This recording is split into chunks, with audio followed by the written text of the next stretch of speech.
13, man. Got 13. I don't know how long, man. Hit that nickel. Them ball pants, man. You remember that? Hit that Rosalie. Make that circle one time. Yeah, I got you though, man. You reminiscing. It's all good. Man, what's going on, brother? Yes, sir, bro. That deal, man, how you been, man? Oh, good. How you been, bro? Oh, pretty good. I can't complain. Like to, glad you can come on and sit so we can chop it up and give the people something they can feed off on. Before we get started, though, y'all, look. Check out the book Consequence by Vince Cole Muhammad, which is actually the book that I've written. I want you all to get in the mindset of where Burro Creek Radio and Everyday People comes from. And then the movie, Everyday People, the movie, which Brother Low Key is featured in. Now, what we're doing is purchase a shirt, get the movie free, $25 shirts.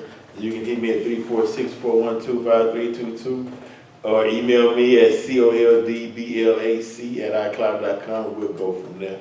That was just something to put out there because since I talk about supporting black business, then, I mean, the example, why not be the example of business and business ownership? So I can actually go through the rigmarole of actually having a business.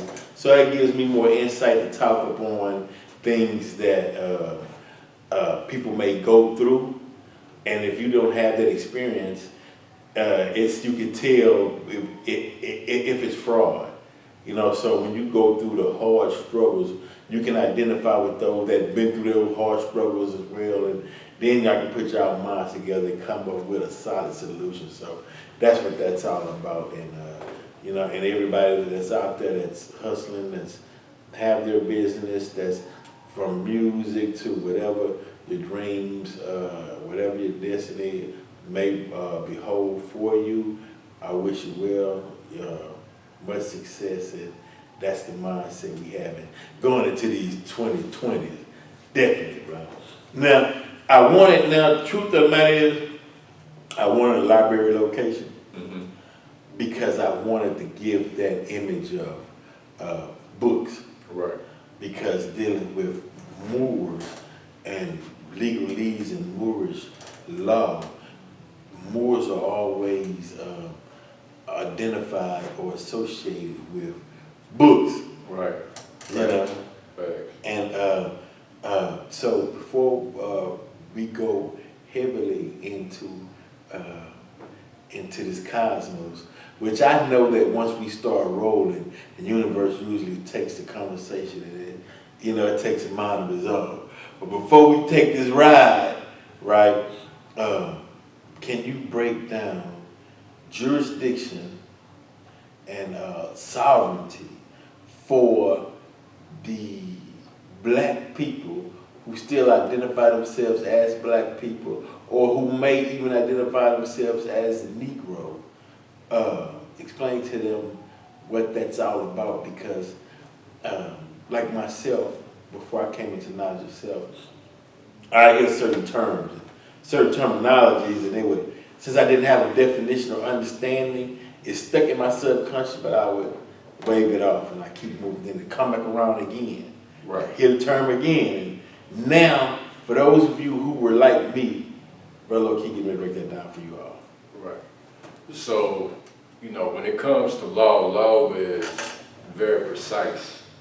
So, I gotta preface this by saying that I have a certain level of understanding of jurisdiction and even less of an understanding of sovereignty, just going by textbook definition.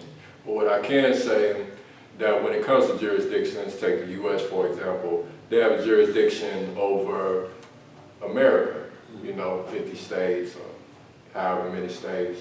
And that means that they dictate a lot of what's going on here. And that's jurisdiction. So let's say if we had jurisdiction over our own land, space, airways, and waterways, which is, the acronym for law. I'm using the right terminology. Acronym, that's when it's letters that, associate with different terms. Right. Yeah.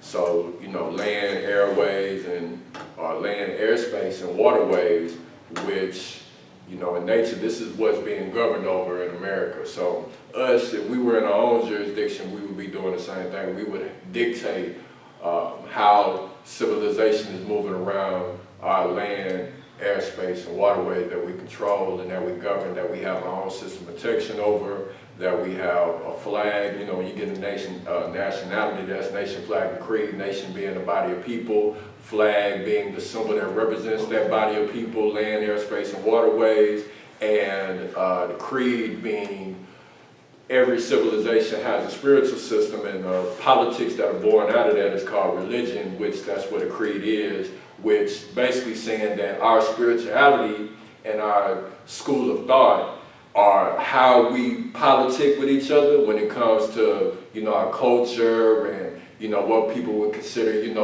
would be the moral fabric or the moral principles of any particular civilization.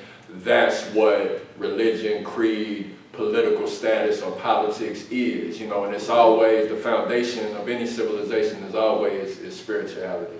Okay, what would we base that foundation upon, coming from slave culture? Meaning, let's say, for instance, when the slaves were freed after the Civil War. Let's say, matter of fact, let's go even after Juneteenth, 2 years after everyone was free for the Emancipation Proclamation. Let's say we all gathered together and we say we had land, right? Say they gave us the 40 acres in a mule. Let's say those 40 acres were side by side. And let's say side by side, those 40 acres encompassed, let's say, 2,000 acres. Right. Okay. So now we got land, right? Mm-hmm. Now you got a body of people who just been freed. Mm-hmm. Okay, now how do they become sovereign and how do they set up nations for themselves? What would be the first step? Would they have to draw up a charter or would they go by maritime law? Because the reason why I'm asking this is because we're going to have to do this at one point. Right. Well, I just say, and you bring in sovereignty, just kind of going back on what that is to, like I say, my limited level of understanding of it is having sovereignty is having that control, like quote unquote Native Americans here, they have semi-sovereign status. So yeah, they're recognized as being indigenous to the land, but they still are under the jurisdiction of the United States corporation, and they don't have full sovereign status. They're not, they're still being micromanaged. They're not self-supervised. So being sovereign is where you basically, your people of, of your same nationality, and y'all are controlling, y'all dictate what goes on in that particular land without a foreign nation, basically having some type of control over what goes on within that particular nation. Okay. And I think you were saying something about, coming out of slavery. Right, coming out of slavery. Mm-hmm. I don't have the exact number of individuals that were free, but I'm saying that we take a whole county of black people coming up out of slavery. They say that county could be whether it's Louisiana, Mississippi, Alabama, Texas, whatever. They free. Say for instance, okay, you've been allotted 2,000 acres. Every family had a mule. Right. And now not having to reinvent the wheel when it comes to decisions that we got to make when we have jurisdiction of our own land. Right. What you? Yes, sir. Right. Because we got to get this out the way. Yeah. So that's a good thing is that the people that are running the U.S. they took the bulk of their blueprint of their politics comes from the Moors, right. Because the Moors were running things from 711 to 1492. So, right. And the Moors are Kemetic. They have origins in Egypt. Right. So that's why you see the pyramid on the dollar bill, and you see on the Shriners Hospital in this city, in Screwston, you see the Pharaoh's head with the scimitar, which is the sword of the Moors, and you know, the sword is by the Pharaoh's head because they were Kemetic. You know, there was, I think of Egypt like a metropolitan, it was a melting pot. You had all of these great, you know, groups of people that were coming there and adding on their knowledge, you know, in one particular place. We know New York City is just a mock version of that, you know. But yeah, we don't have to reinvent, man. You know, there are some, you know, there's a conversation going on to what level is U.S. politics in principle, not application, because the way that the treatment in their application is fraudulent and criminal.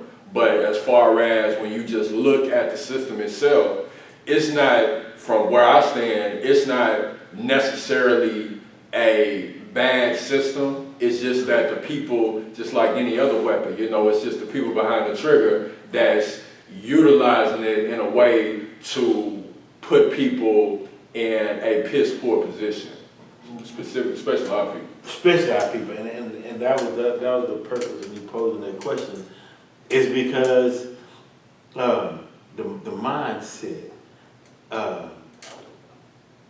the people would have to be on a certain accord with their thinking in order to bring about a structure or business or cultivating the land or something that's beneficial for the whole body, even as and the reason why I say the whole body and not the individual, because racism, police brutality is done simply based on melanin.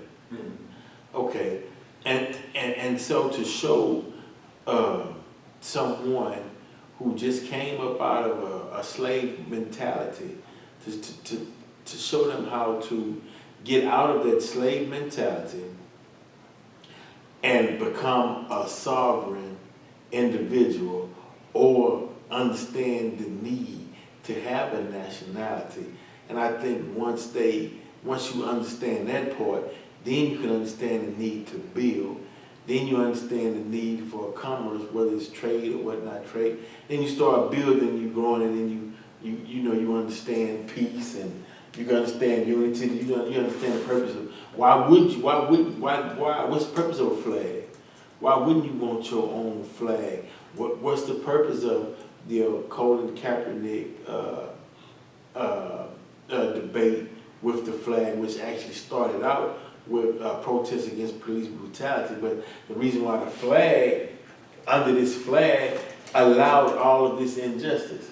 So then we said, okay, we want a flag of our own that represents freedom, justice, and equality, or one that represents who we are. Right.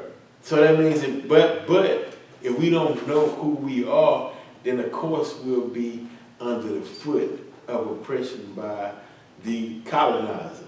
Right. You know, so basically, I'm saying, is there a method to get an understanding of these things? Because there is a percentage of us as a people who understand these things. Mm-hmm. But if I was going to talk to 85, or if I was going to talk to somebody who had no knowledge of self, how can I show them that this is actually beneficial for you? You need to understand these terminologies and what this is about. That you need to understand Constitution and Constitution upon yourself, just as a body of politics, just you as an individual, and certain rights that you should have as being an individual. Because, man, I'm going to tell you like this, man. Okay, check this out, bro. An individual who don't have knowledge of who they are, then you can't enjoy 100% total and complete freedom. Right. Facts. You being used. It's like, meaning, how can you justify your existence on this planet when you're not giving your all to your society or your people if you don't know who you are? Right. How can we benefit from your existence on this planet? Well, you know, that's why whether 85 or 5%, you know, is what kind of legacy are we leaving behind? I just sent a message telling my T. Jones that my Uncle Will is a legend, you know, look at how he had all the land in the backyard over there on the northeast side off of Homestead and had the crops growing and had the goat back there and cooking the, you know, we come from that. You know, we come from coming off, you know, having the fruits and the vegetables and dealing with the land and being self-sufficient and having a self-sufficient kind of mindset, because that's what that creates when you're actually growing it off the land. I know you can identify with that, you know, and you just ain't solely dependent on some commercial grocery store, you know, but it's about leaving that legacy behind, man, you know, making that imprint of, I mean, the people who just want to float, you know, through, I mean, I'm not saying right or wrong, but what I will say is that what I've learned from being, you know, living through this humanity thing is that it's just natural when I'm, you know, in my right state of mind, having knowledge of self, understanding, you know, both the metaphysical side and, you know, just the conscious waking side of things, is that to really be full-fledged in this game of life, this video game or this game that we're engaged in, this chess game, is, you know, either you're going to be serious when you're on the court. If you want to play around, you might as well go ahead and stay on the bench and understand that you're a bench, you're a bench player. You might or might not come off the bench. You're a last resort, and that you'll never be taken as seriously as the people that's on the court and want to be on the court and that are fully engaged in their role and that duty as a player in this game of life. Because the people on the court took the time to learn the rules.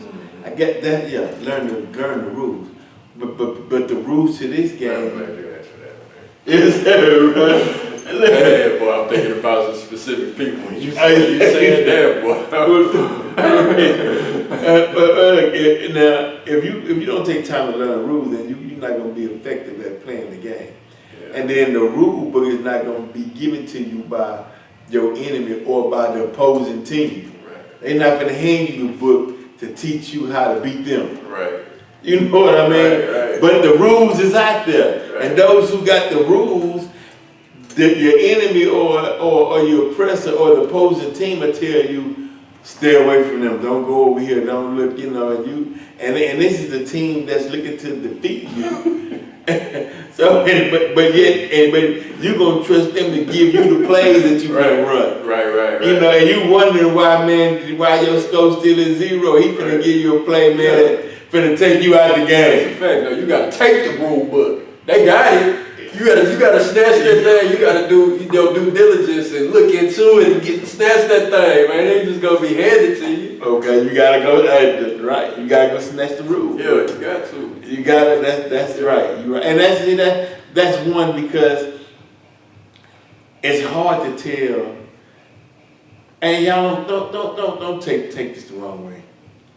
But it's hard to tell people who believe that their Savior was Caucasian and who taught them to turn the other cheek, and, you know, and if the master was cold, give them your coat, to get up enough courage and nerve to go snatch the book.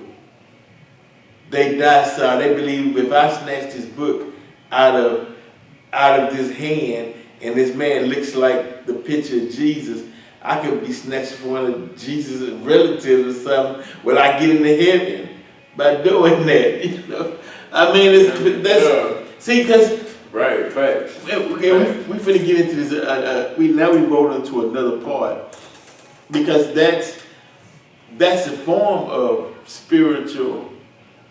I don't want to say voodoo, but that's a form of a spiritual ritual or a spiritual belief, meaning that you got faith in unknown in something that hasn't been proven. You know what I mean? Right. But when you get into the spiritual world, then the energy within that spirit is supposed to coincide with your physical being or your physical actions. They all come together as one. So it should tell you then, if you believe in a made up Jesus meaning that image that Michelangelo painted up, and you think that's gonna bring you some substance, even though you don't have anything to base that on, then why not learn about the history in the spiritual realm that your ancestors partook in over what, thousands of years? You know. Now, how does Arlette tie into our being and our ancestors that practice certain spiritual elements in life?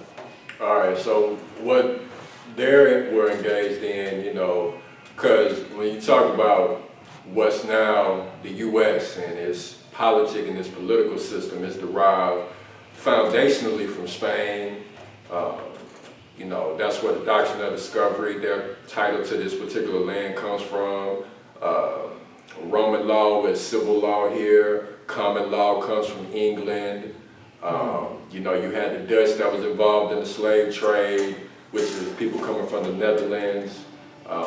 You know, so you got Roman law. Then the French, of course, you know, with Louisiana, which is both politically influenced by the French and the Spanish, you know, the French side being in 1804, the French emperor, you know, so the spiritual warfare game that's played by having this particular image, you know, what we call white Jesus, you know, in the community, you know, shout out to Sling Johnson out the West Coast, of Black Jesus, you know, putting up that picture on his IG of the fraud, you know, image of Jesus versus the real deal Holyfield image that he portrays in the show Black Jesus, Genius Show, from the creators of the Boondocks. But that's spiritual warfare because that's a symbol, you know. He's holding the finger up, his heart is on fire. It's all symbolism, you know, built into that, the heart being, you know, where the divine scales of justice lie, the same scale that's on the front of the dollar bill, which comes from Egypt, which is the scales of Mayat. You know, heart needs to be light as a feather in order to transcend. Him pointing upwards, you know, to say that don't focus on the image, there's a greater reality that exists, which, in the movie with Bruce Lee, the master bopped him on the head because he was looking at the finger, and he said, if you focus on this, then you'll miss the glory of the moon, saying that it's bigger than the image. It's, you know, we're talking about the subconscious, which is the thinking apparatus of the soul. So this transcends even beyond what we can converse within conversation. So that symbol, you know, it's important that we have that, you know, tailored after us, and things that are related to different levels of the subconscious mind. So it ain't always even got to be a human image, you know. It's just that we know that within a symbol, you know, there is definition and there is, you know, a whole conversation that goes behind each symbol. Every flag is a symbol. There's definition and things that go behind it. There are flag laws. There are laws within religions. You know, you got Sharia law. You got ecclesiastical law. You know, so when you talk about this particular white Jesus symbol, there's a religion that goes behind it. You know, there's metaphysics that goes behind it. You know, there is an occult history that goes behind it. You got the Council of Nicaea. You have all these, what we now call European nation, which is, you know, basically group of Anglo people, you know, and, you know, so very powerful tool, our subconscious mind, which our body follows. It speaks the language and adheres to the language of symbolism. So when it sees that symbol, you know, it's already been programmed into our mind. And so when we do these actions towards people that liken to that image, you know, when people go and, you know, they give reverence to the Pope and to all of these particular religious figures like a Joel Osteen, you know, which is somebody that's here, you know, because that particular image that was programmed into the subconscious minds of us as indigenous people, when they see this person speaking the gospel, then they're adhering to that image that was already programmed into their subconscious, coming from the grandparents who had the image on the little fan and they, you know, to cool them down. So it triggers that feeling and that emotion, which is so important while we're traveling about this realm. Yeah, they got us again. They got us again. That feeling, They man. keep, you know, They gonna get them organs on you, get the singing, the dancing on you, man. I remember you guys throw the plate, slide the plate, slide the plate. You feel me? Slide that money collection plate. Yeah, get the Bruh. collection. Go ahead.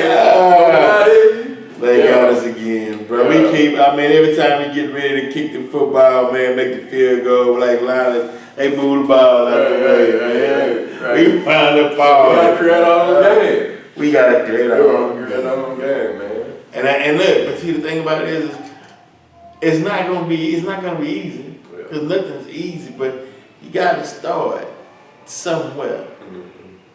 Or understand what's behind what's already established and see if that fits your level of thinking or your mindset and get behind that and push it. But the reason being is now the topic of race is so heavy, even though it's always been discussed, but it's just at the forefront because the 2020 election is getting ready to come up.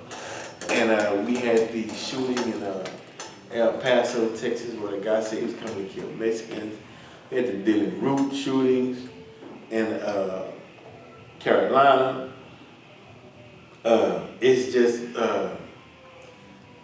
so many shootings, synagogue shootings, mosque shootings in New Zealand. And at this present time, though, right? Now, hold on. This is a phone. This is a phone that I didn't want to interrupt y'all to make this point. I gotta turn this off. Okay. If y'all hear it, don't worry about it. You You turn my phone off. My bad, bro. I'm glad I should have followed your instructions, bro. Brother told me before we started, man, I'm gonna turn my phone off so I don't get no interruptions. And I assumed I wouldn't get no interruptions. But at this present time, with all of the racial things that's going on for this election that's coming up, this 2020 election, it seems as though we're not getting the picture. It seems like this shouldn't be nothing difficult or nothing new, or we shouldn't be dealing with the same issue as long as we've been dealing with this issue. So I look at politics now, and I'm hearing the rhetoric, I'm hearing the narrative, I hear words when they say, well, we should have gun control. We should have a discussion on reparations. Now, once you say what we should do, then it's like tennis. You bat the ball across the court, across the net, to where the other guy can say, well, the reason why we shouldn't is this, and he throw the ball back. And you will, well, I believe if we do, it'll help this. Then he gonna come back and say, well, according to the latest statistics, it shows this, and this, so no, that's not gonna happen. Well, if you apply this, then this might, man, it just go on, and years pass by. But at the same time, young black men still getting shot down in the streets. The whole, I mean, it's been going on since slavery with the patty rollers and the night riders and the bounty hunters who was going after runaway slaves, and they just had an incident in Galveston where they put a rope around a dude's hands and walked him in between horses. Yeah. Taking him, you know what I mean? It's just a disrespect. Yeah. And it's like, wow, man, damn, is this a society that my tax dollars are going into? Well, I tell you what, why don't we pull our tax dollars and let us go create a land of our own and build. That's where the Moors are so important, because they would know how to set up the law, how to set up the jurisdiction, how to set up and the Moors gave America its flag. These are the flag makers, how to create the flags and the purpose behind it, the pride, because it was something interesting that you said. You say 7-11, okay, and if you look from 7-11 all the way to 14, that's when all the advancements was going on. That's when all the mathematics and the science and the building was going on around the world. After 1492, what? I mean, yeah, things went down. I was just telling my T. Jones, I got to get that quote. Shout out to Greg Kush. They said how many years that it was stated, and I think this is actually stated by Anglos or Europeans. How many years the world went backwards after the conquest of the Moors? It didn't go forward. It went backwards. It went backwards. Yeah. And it's continuing to decline. It's continuing to decline. It's going back. It's going back. It's going back. But hopefully, and I feel like it will. Brothers like yourself, with this knowledge, because those who are watching, you have to give credit to people who study that will bring forth information, that takes the time to learn this information. But that's care, that's devotion, that's love for a people. In ancient times, all of the great scientists, great mathematicians, the scholars, the historians had love for the people, that they wanted to take the people to higher steps, further steps into progression, into the future, into society. Meaning that they want to leave something behind, showing that we created great feats. Look what we've done. Now we pass the torch on over to you. But if you don't have that love there, you're not gonna go out and see. You'll be like, hey, it's gonna fall wherever it falls, that'll be the end of it. And that's how people became extinct, or you don't see those tribes or those people around longer, because they didn't have the love for their people to advance it into the future. They didn't see any value within themselves and the people. Like you hear, you can see it starting now.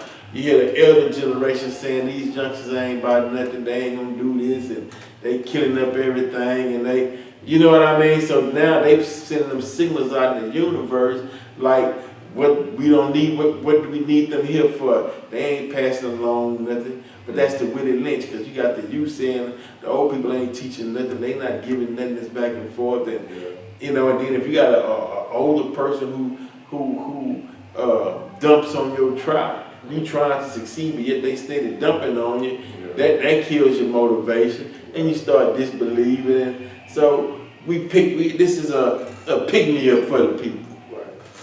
Right, facts. Facts. Yeah, you know, and like I've been saying, is that when it comes to things like culture and national origin, I mean, you know, this is just about when you say that you're something, when you put, whether you call yourself black or you call yourself more RBG, Muslim, whatever the case, you know, there's